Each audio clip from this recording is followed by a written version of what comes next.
Ladies and gentlemen, welcome to the world famous Jonesy and Brown show. Let me move this microphone a little bit closer to me so I can talk and I can get into it. My man Mike Jones here with me. What's going on, brother? What's going on, man? I'm good. How are you? All right, I know you excited to talk sports. NBA finals wrapping up. I know you're excited because USFL playoffs are coming. Um, Big Three is starting. It's just a great time in sports. I know you're excited about that, right? So, the Phillies have been winning. The Phillies have been all right. All right. The Phillies have been winning. Phillies have been playing a whole lot. You see what happens when you wait it out? Have we decided to talk Phillies all season? Oh, You I know how wasn't going down? to. Yeah, you know how down we would have been, hmm but we waited it out. We said, all right, you know what? We're just going to chill for a little bit. They fired Joe Girardi. He's out of here. They gave him the KRS-One treatment. Just called him into the off. Do you ever think about when you're out of here? Now they winning games. They beating. Yo, these dudes took 2 or 3 from the Marlins. And that's actually when I said I would take any kind of Phillies run seriously. Yeah, Is when they got over that mental hurdle against the Marlins. They done took 2 or 3 from the Marlins. Mm-hmm. And it should have been 3 of 3 if we're honest.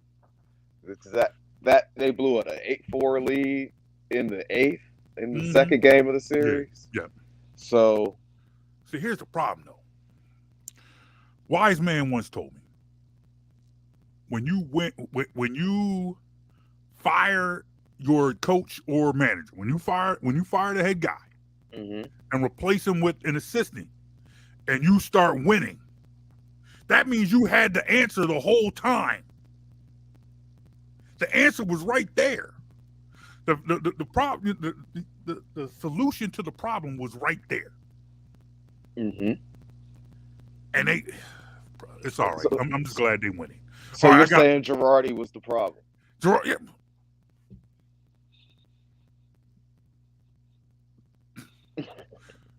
They was playing like Dookie all season. They fired Girardi. Now they ain't Dookie no more. Okay. It's as simple as that. That is the type of analysis you get on the Jonesy and Brown show. All right, I got a treat for you, man. You got something for me? I got something for you. Once again, I had to go through my personal Rolodex of close personal friends to bring in this our guest this week. Let me tell you something. I've known this woman for almost 20 years now. Me and this woman have been cool for like 20 years now. She is a staple in Philadelphia sports talk and Philadelphia sports coverage. Had her on the show a long time ago, back, many incarnations of the show a long time ago, but I'm glad to have her back. She is the host of Sixers pre and post game live. She also handles Eagles and Phillies and Flyers. She does it all. Ladies and gentlemen, this week on the Jonesy and Brown show, my good friend, my close personal friend, a person, she'll tell you herself, how dear I am to her. That's right. Yes. Miss Amy Fadool is here. John Brown, how are you? I am well. I am well. How about yourself? I'm good. Jonesy, can you hear us? Can you hear Amy? You can't? You can't? John Jonesy, can hear you. I can hear you. That's but good. Jonesy, you cannot. I don't know how that would be. Yeah. I don't. Yeah, what's maybe. going on? Hold on. Should I try again? I don't know. Jonesy, can you hear me? Oh yeah, I can hear you great. I heard a great intro. You love that? You like that? I did. It's factual. It's factual. We have known each other. I mean, we're going back to Baltimore days for those who don't know. Yeah. Television station was WBFF, which meant that we're best friends forever. Everyone knows this. Yes, exactly. But obviously, it's been a while, and we know we've known each other, and we've known people that have known each other for a long time. It's thanks for having me back. I think it's been like 5 years since I've been on, maybe 6. So I thought I did something. That you know what? No. We can get into that another time. But I am glad to have you back here. Let's try and bring Jonesy back in. Jonesy, Any better? can you hear us now? Is this any better? Still can't. Can you can't hear me? You. Jonesy, you can hear me, but you can't hear Amy. What in the hell? She can't hear. I can't hear him. Well, he doesn't sound like he's making. Jonesy, are you speaking? Jonesy, say you something. Have to talk. Oh. He's saying he can't hear either of us. Hold on, I'm not gonna get rid of Amy too. Can you hear me now?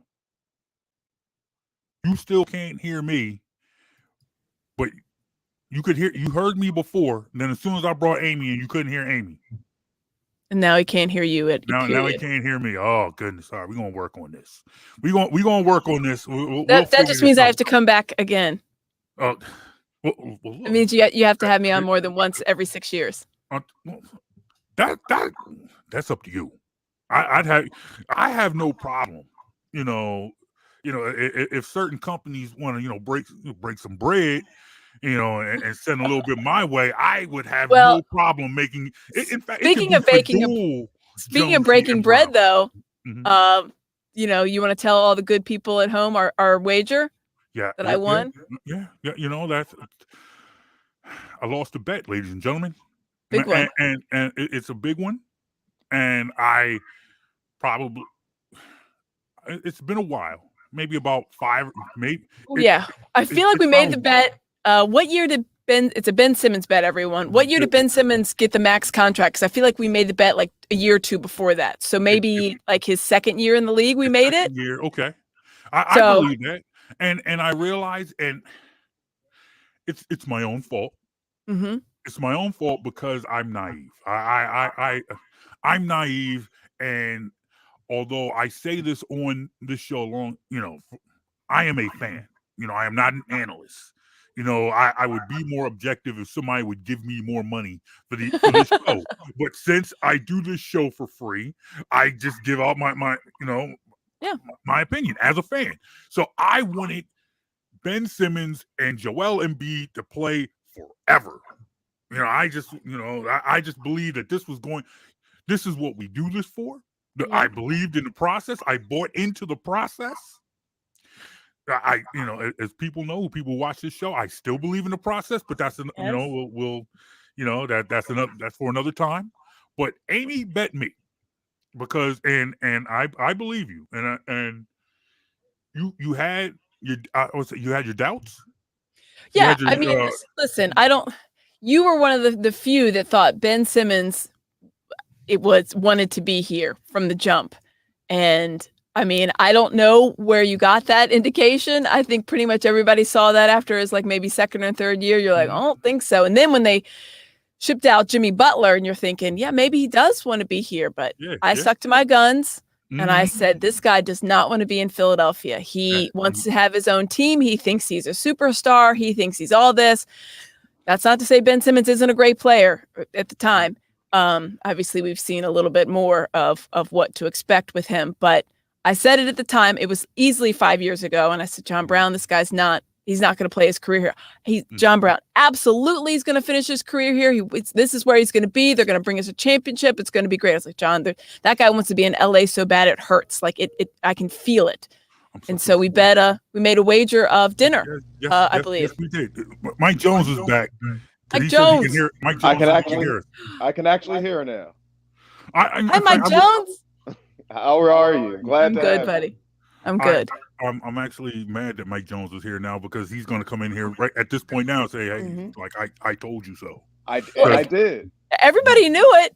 You were the only one. You were the only one. I was a fool. I have no problem. Listen, it's okay to be a fan. There's nothing wrong with it. Okay, I'm a fan. JB hates hearing me say "I told you so," and that's my highlight of every podcast when I get to tell him "I told you so." He tells me even when he didn't, but it's all good. And I'll be honest. I was actually in 2017 when they were drafting Ben Simmons. I was doing a show on 610 back then, small little show, weekly show, and I was saying don't draft Ben Simmons. I was really looking at Brandon Ingram because the basketball fit just didn't make sense to me with Embiid then. And then as we get to know more and more about Simmons' personality, there's no way you could think he was going to be here long term. Yeah. After his rookie year, you were like, "No, we're good. This is it. This guy wants to be somewhere else." He thinks it's. He thinks he. I got the feeling always that he thought he was too big for Philadelphia. Like he needed a bigger market, a bigger team, a bigger role, a bigger everything, and that was my inclination. I think it was like 2018 that John Brown was walking through the newsroom here at Comcast Sports and NBC Sports Philadelphia, and he was just like, "What do you mean?" Actually, he might have been out in the studio, and he's like, "What do you mean you think he's leaving?" I was like, "This guy's not." And then John thought he was really vindicated when they signed him to that max extension. He thought, "This is it. Like I've got him." And I said, "That means nothing." Means nothing. I mean, you know what? Truth be told, in modern NBA, Ben Simmons knew once he got drafted by Philly, the only way he could get the max extension was to get it in Philly. That's right. Yeah, at the second he got it, he checked out. Right. Which is why I said to JB and who was it? AG we were talking to earlier, and I said I really believe it was the long con. Like he knew what the situation was from the time he got drafted, and he was just biding his time to get out of here. The man knows. I believe. Oh, I know. Sean's got one of those too. It's sad. This is. What the heck am I gonna do with this now? You need to take that nameplate off the back. There'll be another 25. In fact, you know, I'm gonna make this a shrine to Jeff Malone. That's what I'm gonna do. But Jeff Malone. I was wrong. I was wrong. And I told, and it's crazy because I told Jonesy when we made this bet, and he was just like, "You just volunteered to take Amy Fadool's family to dinner." Yeah, and that's the thing. For everybody listening, it's not John and I going to dinner. John is footing the bill for my whole family to go to dinner. Well, now look. And at the time, I only had one kid, so I mean, now I really. She tried to flip it by having another baby. He is only like a year and a half old, so he doesn't really eat anything that maybe like a pizza you can throw his way. You didn't put a child limit in the term. I'm no monster. It was family. I'm no monster. I'm no bully. I'm not gonna sit there and let little man sit at the table at the little high chair watching his family grub and just not getting anything. So so I'm saying it right. I'm putting it out there. I honor my bets. The Fadool Kane family got a meal coming. It's all good. It was a great bet. I was so sure. But yeah, your face though when you after the extension. John Brown's like, look, what do you say now, Amy? What do you say? And I'm like, I'm just biding my time. I'm biding my time. Jonesy's right though. I mean, you know that he was going to get them. I mean, obviously the bird rights, everybody knows all that stuff, but even though I thought he wasn't going to be here long term, I don't think anyone thought it was going to turn out the way it turned out. Like, let's be honest. Like, this is like the 30 for 30 or whatever, like documentary they do, because it would be a 2-hour movie on the process and the whole Colangelo and then the Ben Simmons, that people won't believe it watching it 20 years from now. They won't think that it happened because it sounds unbelievable. There was the general manager with burner Twitter accounts talking about his own team and then blamed it on his wife. Like that alone is a storyline that sounds unfathomable. And that's one of the wildest stories I've ever heard. There it was. And then they had the GM that didn't talk to the media. So they had to put Brett Brown out in front. And then they fired that guy. And then Brett Brown was the GM, which is something he did not really want to do. But what are you going to do? They need you to do. That man fell on the sword for that team more times than I can count. It's truly remarkable. And then Elton Brand was the GM. And they didn't fire Elton Brand. They just created a position above Elton Brand for Morey. Yes. Hey, you're not going to be the general manager. You are the general manager, but you don't make any choices yourself. Right. So they're not really the general manager. This will be must-see TV whenever they do the 30 for 30 on the. It's going to be bananas. And it's funny, Amy. I wanted to start with basically since you've now been here in Philadelphia. You got here 2009, I believe. Yeah, right? January 3rd, 2009 was my very first day. So you've been right here after the World Series. Yeah, sorry about that. It's all good because you still got to see another world. You know, I did. They were in the World Series, and there is a Super Bowl since then, so can't blame it all on me. But as far as the Sixers now, you predate the process. Mm-hmm. You've seen Andrew Bynum. Oh my God. Remember Remember that press conference at Independence Hall? We were so excited as a fan base, and wow, like that is going to be glossed over in the history books as far as Sixers history of the disappointment. The man injured himself bowling, and then I'll never forget the press conference where he thought he talked about regrowing cartilage in a petri dish. Think about that sentence. He said science has come a long way. They're trying to regrow cartilage in a petri dish. That was his hope for his knee. That's why it only could be the Sixers. It could only be the Sixers. That's why I was so patient that's why I'm so patient with the process. That's why Philadelphia is so patient, because we're used to being beat down at every turn. When you live through that, and when you see that, that's why, because I feel like, and it's something that Jonesy and I talk about. You know, we talk about narrative. We talk about things that, as fans, you hear over and over. Fans say all the time, whether no matter the sport. Team doesn't win. Oh my God, we need to blow it up and start all over again. They say it every year. Eagles, Flyers, Sixers, Phillies, whatever. They don't win, blow it up, start it all over again. Sixers, in my lifetime, are the only team that ever actually did that. That ever actually said, you know what, this is what we're going to do. Andrew Bynum did that. Yes. And after Andrew Bynum, after they finally made the move that I thought, like, oh my God, they're actually all in. The Sixers have made a move. They brought in a center, a good center, the first good center of my lifetime, and he never plays a game. Not one. He bowled. He bowled. He had some really different hairstyles. Yeah. Oh yeah. But yeah, I mean, like, the process, it was what it was. I'm going back to like Iguodala, the Derrick Rose series. Like, I mean, I've been here obviously since 2009. So I got the idea of the process. To your point, JB, it's like everyone always talks about blowing it up.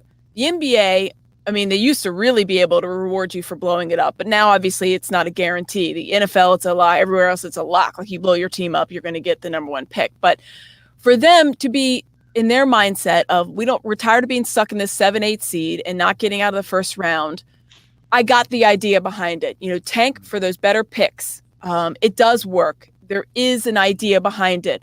At some point, though, and I think that this was, and we never really saw the full manifesto of Sam Hinkie, but I believe, and he kind of alluded to it a couple different times, the second phase of his process is that you do build a winner and then you attract free agents. You attract teams to your team. Like, you have to have both. You can't just build solely through the draft. In his mind, that was kind of his, of course, now you look at the two teams that are in the NBA finals and you thought, oh, you can't, because they kind of built through the draft.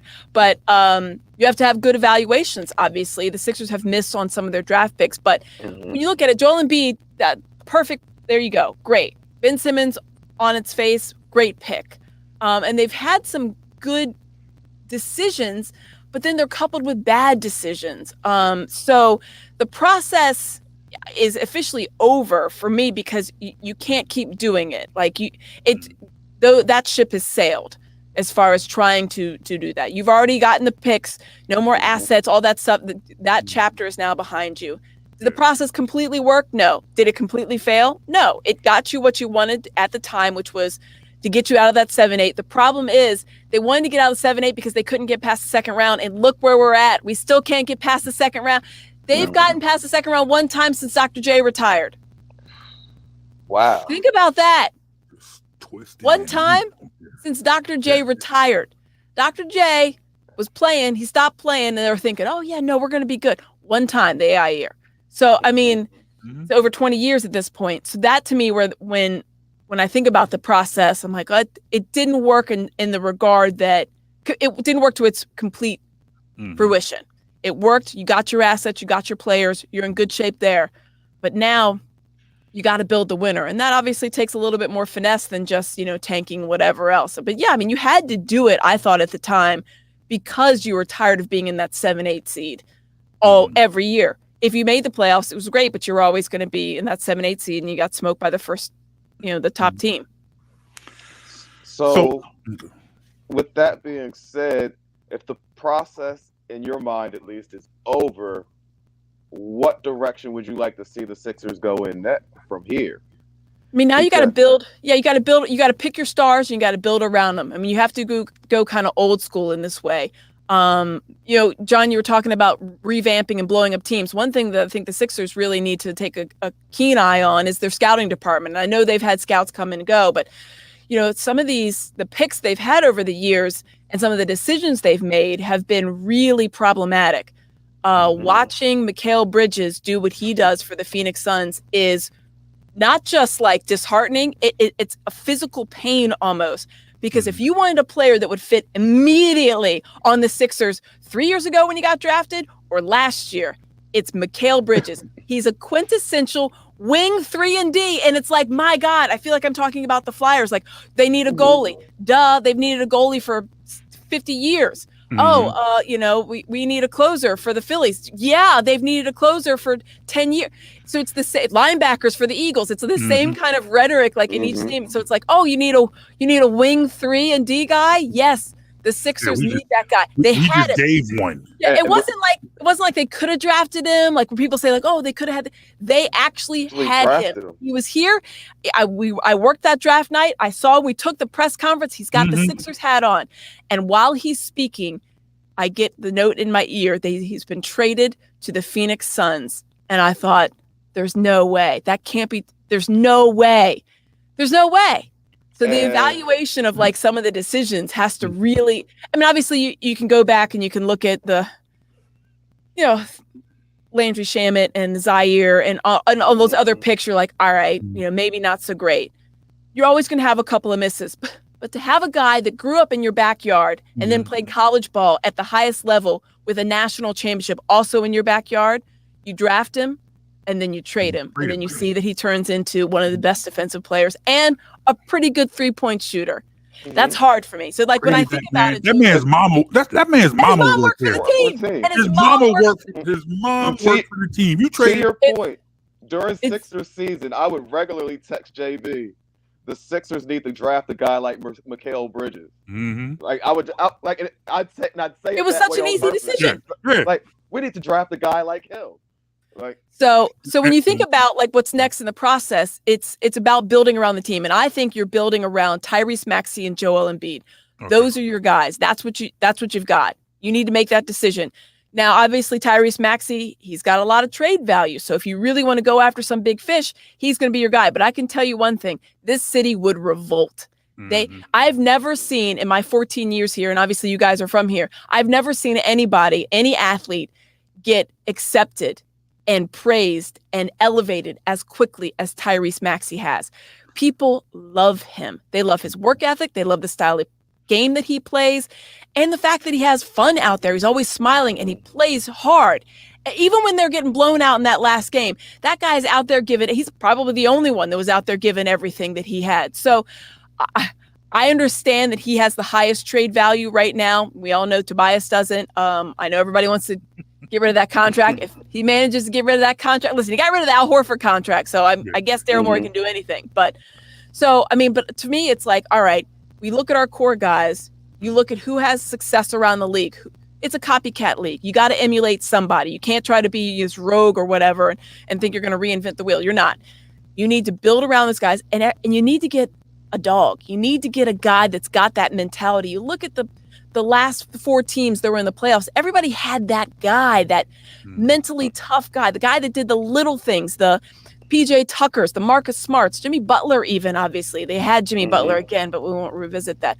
Draymond Green.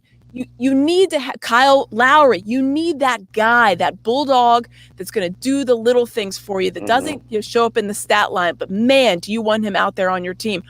They got to get that guy. They got to get a wing 3-and-D. Just repeat that for the next 5 years, I'm sure. And build around those guys. I mean, the thing is, I don't know how they get them necessarily. I think you can get some through the draft, but you've got to make some moves. And it'll be interesting because there's a lot of moves that can be made. I just don't know that they will be made if they're possible, is what I mean.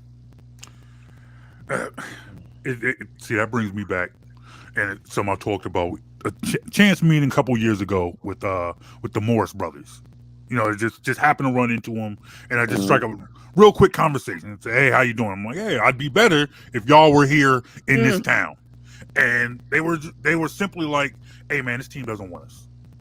That was, yeah. I mean, a couple years ago, they were looking at the idea of we need shooters, and we need shooters, we need scorers, we got to score. Because you had a black hole point guard. I mean, let's be honest. As far as your offensive output, not to mean that he can't score points, he just doesn't, and he doesn't shoot. So at the time, I think they were thinking, all right, but now you've got guys, you've got scoring. You have to shore up your bench. You got to get better options on that bench. That's not going to get it done. We all saw that. Those guys go cold. There was nothing back there. Thornton Yang has an off night. There's nothing behind him. Furkan Korkmaz isn't getting it done, in my opinion. So, but now you can go after that dog mentality, that guy that's going to do the little things, dive after the loose balls and be your best defender. Because that guy's going to know his role. And I know people say Matisse Thybulle is an absolute zero on offense. And you can't have that anymore. He's a liability and he can't play late in the games. So his defense, while good, not great, I thought in the playoffs, decent, but not great. I thought this guy's expendable to me. Has nothing to do with any of the other off-court stuff. He's completely expendable to me. Okay. He does not fit on this, in my opinion, on what you're trying to do. I know you don't need the scoring you need, but you need something, and you need somebody that's not going to make the mistakes late in the game. Matisse Thybulle, for all of his great defense during the regular season, made a lot of mistakes in his playoff series, the last playoff series. We know, obviously, he was up and down against the Raptors, and I kind of throw that out. But I look at the last playoff series, and I'm thinking, he's not giving me great defense. He didn't have great defense on Jimmy Butler. I didn't look at him and be like, wow, he really shut down Jimmy Butler. Jimmy Butler's still going for 30 and 40 points a night. And I know you're not going to shut him down. Let's limit him. Let's make him work for it. He would turn the ball over when Matisse Thybulle would come. It just, to me, I'm like, you're not giving me anything. And the Sixers have to completely rehaul their outlook. It's all about the postseason. Regular season, you look at the teams that win, they don't care about the regular season. They don't care about it. They're like, all right, we'll do enough. We'll get our 2 seed and we'll call it a day, because if you're talented enough, you should be Sixers, if they had won those games against the Pistons and the Pacers, whatever, would have been the 2 seed. It was really, really that close when you look at how the Heat, the Bucks, and the Celtics and the Sixers all shook out. I mean, you're all looking at like 1 or 2 games. So focus on the players that are going to get you over the hump. I don't care if you walk into that as a 6 seed. You got to be prepared for the playoffs. And Matisse Thybulle, for me, is not a playoff type of player that's built for this roster. He could be somewhere else, and I'm sure he'll be fine. And if it's the Philadelphia way, he'll go somewhere else, and all of a sudden he becomes like a 40% three-point shooter. Great. That's how it works. All-star somewhere else. Exactly. That's how it works here. But you can't have him out there in a playoff game late. It's just you can't do it. I want you real quick. I want you to compare this offseason to last offseason. You saw how the Sixers season ended last year against Atlanta. Yeah. People were ready to burn the building down. They're ready to run Ben Simmons out of town.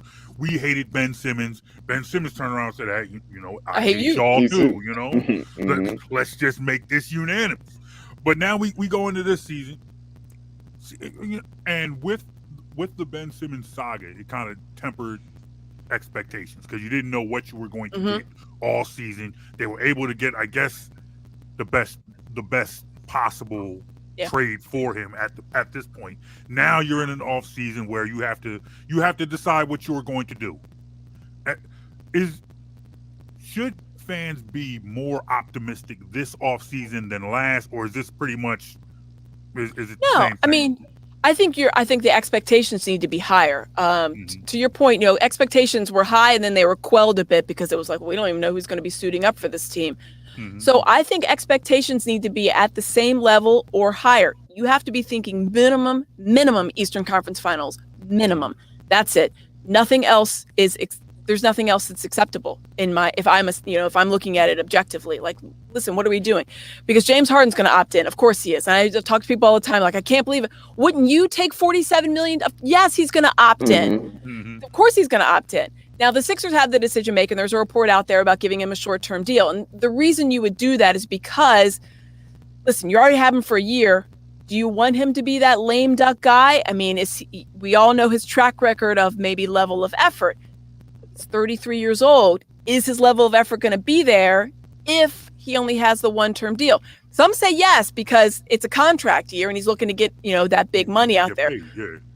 There's also the fact that, he's 33 years old. He knows he's not, he might think in his mind, maybe I could get, no one's going to give him a 5 or 6 year deal worth, $50 million or something a year, or $30 million a year. That's not happening. He's not getting this 6-year, $200 million deal. That's not happening. No one's going to give him. If someone gives him that, good luck to you. That's all I'll say is peace.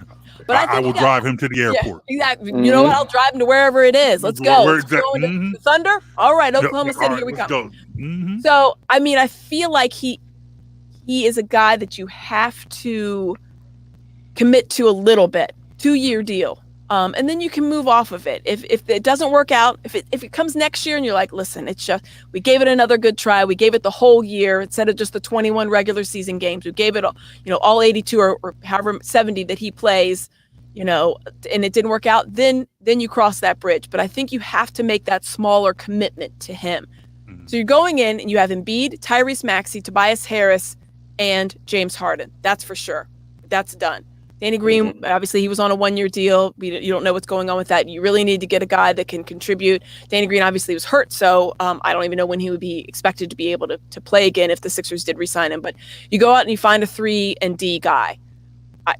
Maybe you find him on a draft night trade. Maybe there's a guy out there that you're really, really excited about, but you got to find that guy. But I think your expectations for this offseason have to be high, because there are no more question marks. There was a lot of question marks at Ben Simmons. It was like, even before he decided not to come back or whatever, the whole nonsense, you're thinking, you can't play a guy in the fourth quarter of close playoff games because they're going to foul him and he's going to shoot 30-something%. And that's your point guard. So you knew that. So your expectations last offseason were like, hey, let's just try to get something for Ben Simmons. Those expectations are gone. Now it's like, we have some people. We need a little extra complementary pieces, some bench players, and then this should be an Eastern Conference Finals team. That's what I would say from looking out. That's my difference from last season, off season to this off season. There's a lot of unknown. There's no more unknown. You know what you got. You got to do what you can with it now. This is it. These are your guys. As far as you're concerned, this Sixers nucleus now is Embiid, Maxey, and Harden. Yeah. Obviously Tobias is here. That's a contract. Tobias is not going to be surprised. He's been around the league long enough. He's been in numerous trades. He knows his contract's huge. Listen, Tobias played well in the playoffs. Let's just, he didn't give you the points that you necessarily needed when Joel Embiid was struggling, but his defense, probably the entire playoffs and probably even the last, maybe couple of weeks of the season, was at a completely different level. So he's not that guy, but let's just say, someone handed you that contract, you're signing on it and you're playing the best of your abilities. And that's what he's done. The contract's going to be tough to move off from. So I think that they're going to try to do that. I don't know they'll be successful, but the 3 guys you have is Embiid, Maxey, Harden. That's set. You'll probably have Tobias Harris unless you can do some wizardry. But those 3 players that I was saying, they're here. They all score. Let's just work on defending and getting that knockdown 3-point shooter. That's it. Those are the guys you need.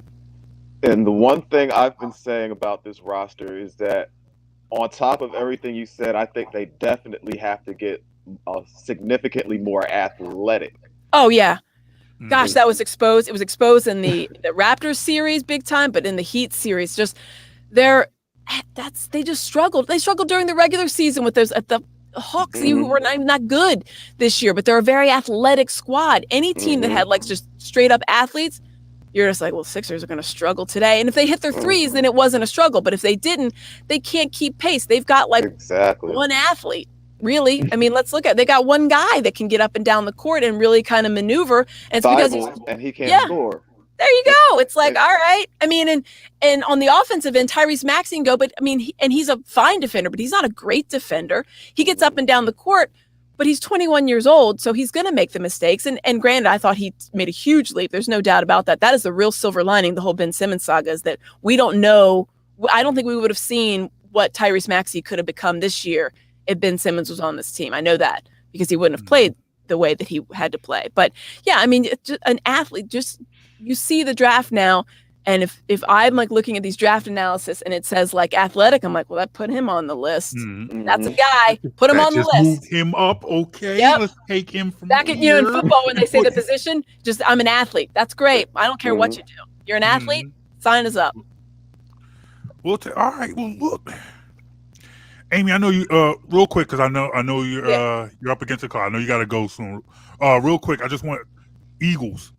What's the Eagles? What's their expectations of the Eagles? I'm hearing so many good things, and I'm scared. Talk about a good offseason. Well, yeah, because that's the Negadelphia in you. Try to not embrace the Negadelphia. Try to push it away. Welcome to Hapadelphia. Okay, Hapadelphia. I like that. Okay, got it. Embrace that. Talk about a good offseason. Eagles. I mean, after the draft, everybody was like, man, they just like a little bit, like one more piece in the secondary, right? Just like one more, like a cornerback or something. And then all of a sudden, everybody's like, what? James Bradbury's what? So, I mean, Howie Roseman, bad offseason previously, A+ offseason this year. Wow. I mean, I know expectations, everybody they want to temper them, but let's be honest, the NFC East is not great. The NFC as a whole is very top heavy. There's no reason the Eagles aren't in that 5-6 converse, like the 5th or 6th best NFC team overall. Obviously, you got the Bucks, you got the Panthers, you got the Packers, you got the Rams. All right, you got the good. Those teams are really good, but right there with them, I think the Eagles are like right there in that just below, in that right there, like second tier. Okay. Right. So I mean, I think they can make some noise in the playoffs. You never know, but their line is good. Obviously, a lot is going to be on Jalen Hurts. I believe in the kid. I think he can do it. I know he's got the mentality for it. It's just going to be about consistency and accuracy for him. He's got the weapons. A.J. Brown, I mean, there's no more his number one receiver was Devontae Smith last year. Now Devontae's the number 2. So Devontae getting that experience I thought was huge. And now he knows he's got the reliability of a giant receiver. And I mean giant. A.J. Brown is massive. He is a big dude. The last time the Sixers had a big receiver was T.O. That's it. And they have not had a 1,000-yard receiver since when? Do you guys know this?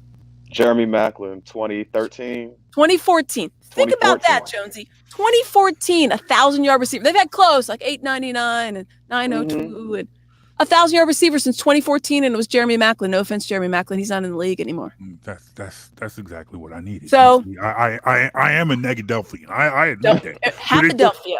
But it does not take much. I know. It doesn't. James Bradbury got you were just like through the roof. I knew it. That's exactly what it was. I'm like, okay, all right. I know. So I think expectations are high. I think definitely one playoff win faux show. First round came on our show. Said I can see that happen. A playoff game. Yeah, one playoff win at least, and then we'll take it from there. Okay.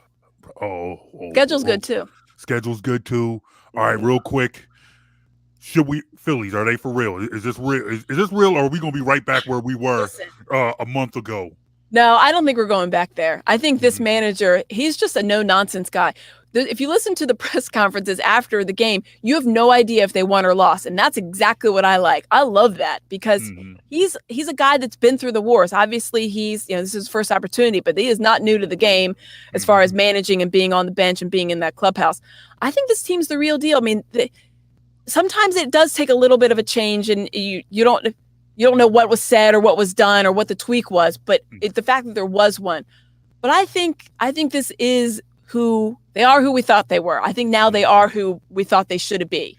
And you're seeing that these guys playing for each other. It's one thing I talk about, like with Ben Davis or Ricky Batalico. They watch it. If you watch the guys in the cutaways, they're all up on the top rail. You don't always see that, especially obviously if you're struggling or if even if you are winning because you expected. They're into it. They're pulling for each other. They're playing for each other, and they're playing for Rob Thompson. And whether it's, lightning in a bottle and they're just going to try to ride it until it runs out, I don't know. I mean, obviously they've got some issues in middle part of the bullpen. The closer role is still kind of up in the air. And then obviously you need to have Nick Castellanos start getting on a streak because everybody else is hitting very well. If they can keep doing that. But in the walk-offs, I mean, 2 walk-offs in a week. Are you kidding me? I'll take it. It's fun to go over to the ballpark now. It's fun to see. And I think the players are definitely feeding off it. So I think that they're the real deal. Do I think that they're a World Series contender? Not yet. But I think that they're definitely a playoff contender. I think the Mets are going to come back down to earth a little. Is Thompson the guy? I think he's the guy. He's the guy. Don't overthink it. Don't overthink it. You know, everybody overthinks it. They're like, oh, we can't have Buck Showalter or Dusty Baker because they're whatever. Let's go get Joe Girardi. And Joe Girardi, there's nothing wrong with him, but he wasn't the guy for this team. I think this is the guy for this team. And the way they're responding to him, if it ain't broke, don't fix it. Right? Don't overthink it. Don't overthink it. I like it. I like it. Amy Fadool, how can people get in contact with you? How can people follow you? And obviously, I'm on the Twitter and I'm on the Instagram. It's all Amy Fadool NBCS on Instagram and on Twitter. So give me shouts. And I'm hosting Phillies this weekend, so you can tune in there. There you go. My longtime friend. That's right. For almost 20 years. I know. For almost 20 years, I have known this woman, and I owe her.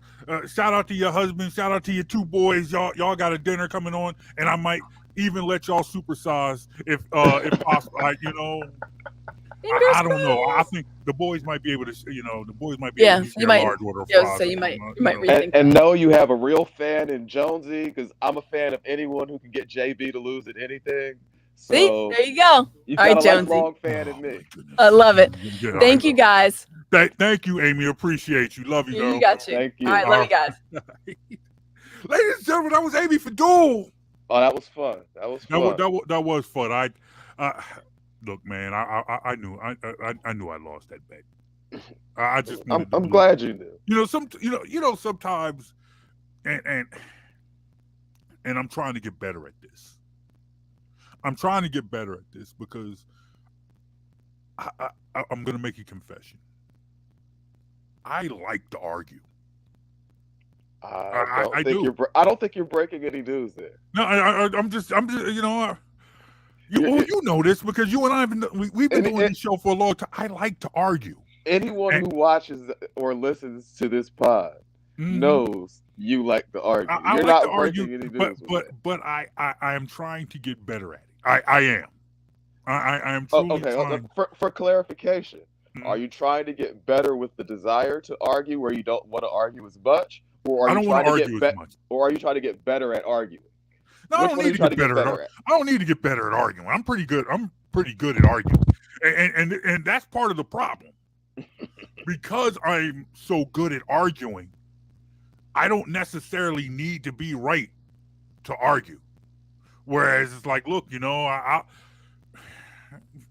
not going to sit here and act like the point that you or Amy were making when we brought Ben Simmons in didn't make sense. Like, I didn't see your point. Like, I didn't think it wasn't like I was completely like oblivious to why you thought Ben Simmons, why you thought they were better picks than Ben Simmons.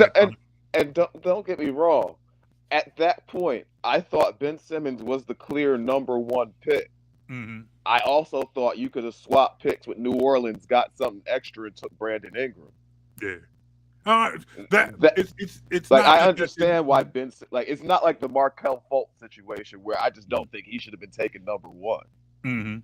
I just thought Brandon Ingram would have been a better basketball fit with Embiid because even going back to college, one thing Ben Simmons wouldn't do was shoot a jump shot. Like, if you can't shoot, how do you fit with the dominant big? You're right. Look at any successful big man you've ever seen. He's had shooters around him. He needs space to work. You're right.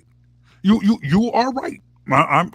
And it's not like, even though I chose to argue with you because I like to argue, it wasn't like I did not understand the point you were making. And I know you understand, which is what makes it so frustrating arguing with you sometimes. Because I know you understand. That's what makes it fun. Your frustration. I draw off that. Because in other situations, when I don't understand your logic or I don't agree with your logic and you just outright frustrate me and I want to pull my hair out, that's what drives me. It's the circle. That's what I need.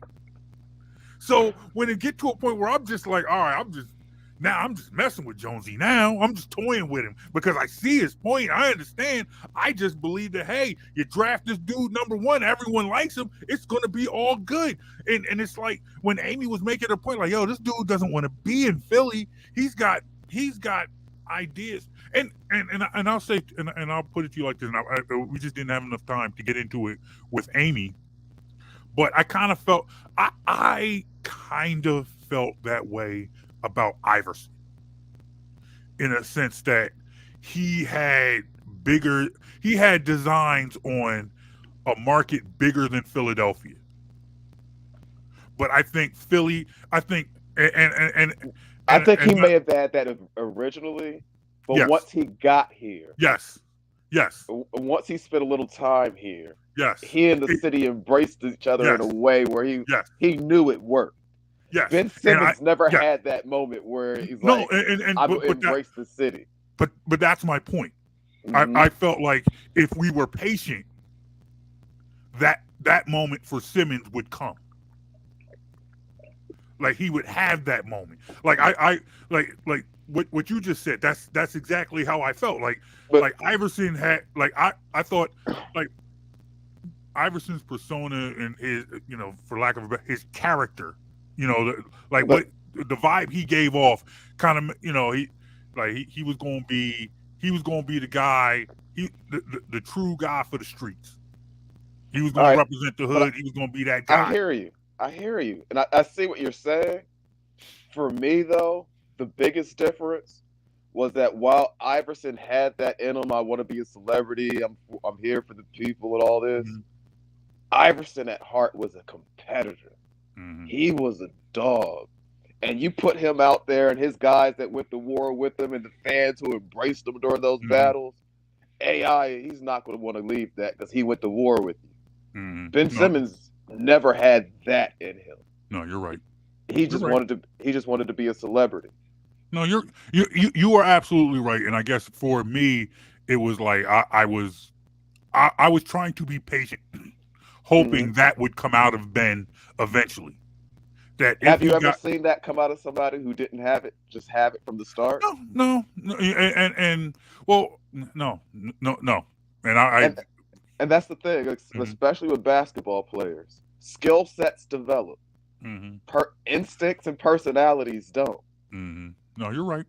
And that, like, when you hear me talk about guards I'm out on or players I'm out on, it's never because of the skill set. No, you're right. Personality and instincts. No, you're right. You're right. I am not going to debate you on that point. I think we do agree on that. Yeah. Mm-hmm. It didn't work. That's why Amy and Simmons was our number one. Simmons was our number one pick, and you didn't want to accept that about him. I get it. No, you held out hope that he would be the guy we hoped he was when we drafted him. Yeah, I did. I did. I got swept up in the momentum. I got swept up in the moment. I wanted it to work. I felt like this is what we did it for. This is what the process was for. Mm-hmm.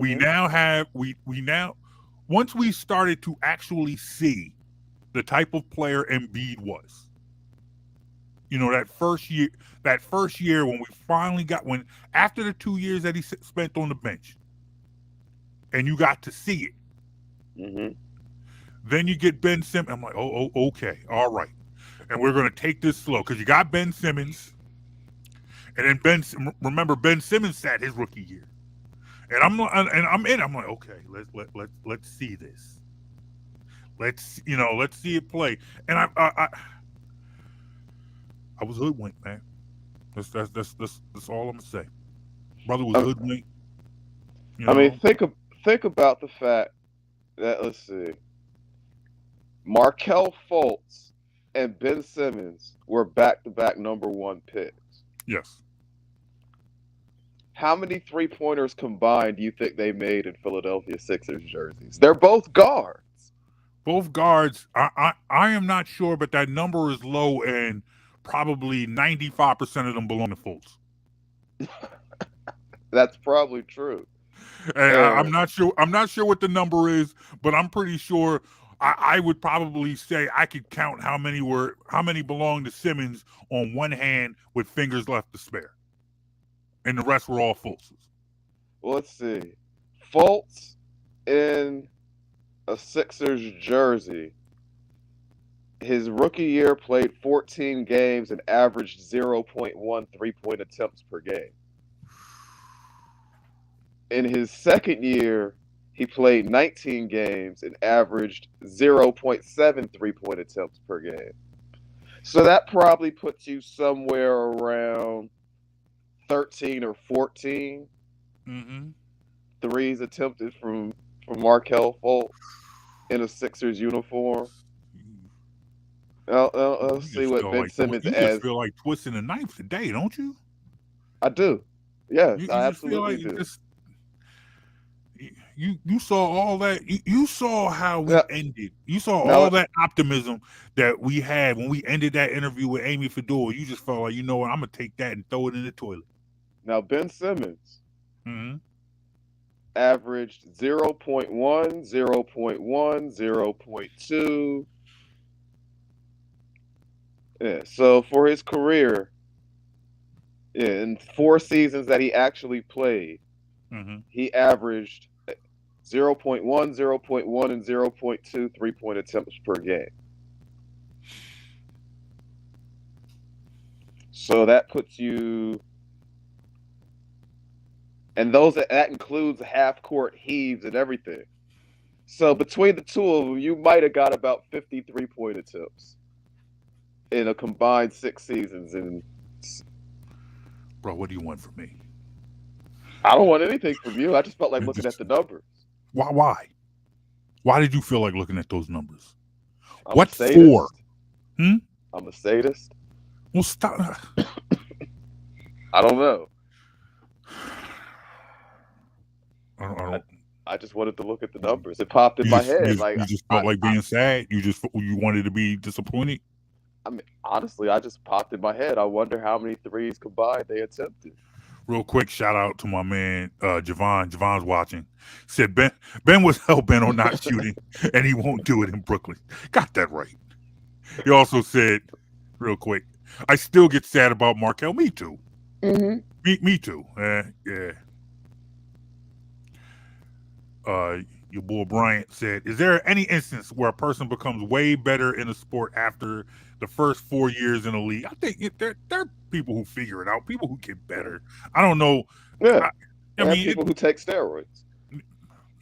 You said they're the people who take steroids? I said, and people who take steroids. Yeah. I mean, it happens. It happens. I don't know. I think, well, you know, they're late bloomers. They're late bloomers. Think about a guy like T-Mac. His first few years in the league, he said himself he almost felt like he didn't belong. You know, showed some flashes here and there. A lot of those guys. And then when he figured it out, So 4 years in the league. If you came out of high school, 4 years isn't a long time for you. You still have a chance to improve. Yeah, you're still 20. You know, if you come out of high school, you're still 21, 22, 23. With 4 years, with 4 years of experience. So for those guys, absolutely, there's improvement to be had. But if a guy's 21, 22 coming into the league, 4 years in, he pretty much is what he is. Yeah. No, you're right. All right, man. What are you watching this weekend? What are you getting into this weekend? I won't be watching the NBA Finals this weekend. It's because it'll be over. Exactly. And I'm good with that. I'm good with that because, and I tell. Shout out to the Philadelphia Warriors. I gotta find my Warrior. I have a Philadelphia Warriors hat that has the old logo from when they were in Philly. And I'm gonna claim them as my team. They're the Philadelphia Warriors. I'm gonna get a Warriors hat and a Philadelphia Warriors jersey. Nice. And people are like, you're a Warriors fan? I'm gonna be like, I'm a Philadelphia Warriors fan. You gonna get Wilt? I'm gonna get a Wilt jersey. There you go. I'm a Warriors fan. See, here's my opinion of the Warriors are sort of like my opinion of like the Bulls and the Lakers. Whereas I didn't like them because they win all the time, but I hate the Celtics. there's a difference between not liking a team and hating a team. Oh, yes. Celtics are there with the Mets Yeah. and the Yes. Cowboys. Yes. Yes. They all go Yes. together. Yes. I hate the Celtics. So it's Mhm. like, any other time I'd be like, if with the Warriors winning, but now I'm just like to me, I respect Draymond Green. I'm not a big Draymond Green fan. I respect Draymond's basketball IQ and work ethic. Mm-hmm. Some of his antics I could live without. Yeah. His skill set, honestly, is at this point average. Yeah. But he's a high IQ player who works hard. That goes a long way. Yeah. But I will take the Splash Brothers getting another ring. Mm-hmm. Andrew Wiggins getting a ring. Even Draymond. I'm a Steph Curry fan. Yeah, I like Steph Curry. And I like Steph Curry strictly because it allows me to tell people I told you so. Mm-hmm. Because when he and Kyrie were both young guards in the league, people would always argue that Kyrie was going to be the better player. And I'm like, nope, Steph. Nope, Steph. Steph's got better instincts, better feel for the game. I like being able to say I told you so. I think I've got to get that in at least 4 or 5 times this show. This is a good show for me. There you go. Yes. You proud of yourself? I am. Is this going to be? I know you always talk about how you never like to listen to the show yourself. You don't like listening to yourself. Is this going to be the show you listen to over and over? Probably. No, I get it. It'd be a darn shame if somebody just happen to hit the erase button or whatever. But anyway, yeah. I'm gonna. I probably jinxed them. I'm gonna say shout out to the Warriors for winning another ring. And I probably I don't think there's much that can be done because that game tips off in about 4 hours from the time we're recording this, and I expect that in about 7 hours there'll be a trophy presentation. All right, I believe it. Let's hope so. And I will say this. You know what? This is probably the most likable Celtics team ever in my life, and I still hate them. Oh, definitely. Tatum's a likable guy. Jaylen Brown's a likable guy. Yeah. Marcus Smart, for the most part, is they're a likable team. I look at Marcus Smart the same way. Me, but that's because of his time. Horford annoys me. Okay, yeah, but that's only because of his time in Philly. Yeah, he's outside of that, I don't really. Yeah, had he never played in Philly, Al Horford would have been a likable guy. Exactly. That year in Philly made him unlikable. Which really wasn't all his fault. It was just a bad situation right after Jimmy Butler leaves. It wasn't a good situation for him. So it's not all his fault, but it still wasn't what it was. So. Yeah, he's a clown to me now. I'm sorry. I get it and I understand. Situations are situations. Al Horford's a clown, but yeah, Warriors gonna win. I would like almost all of the Celtics. Almost everyone on this current Celtics team are players I would like if they played for another team. Mm-hmm. I would love them if they were, if that team was the Sixers, with the exception of Al Horford. I would love them on this team, except for Al Horford because he's a clown. But we drafted Markelle Fultz ahead of Jason Tatum, right?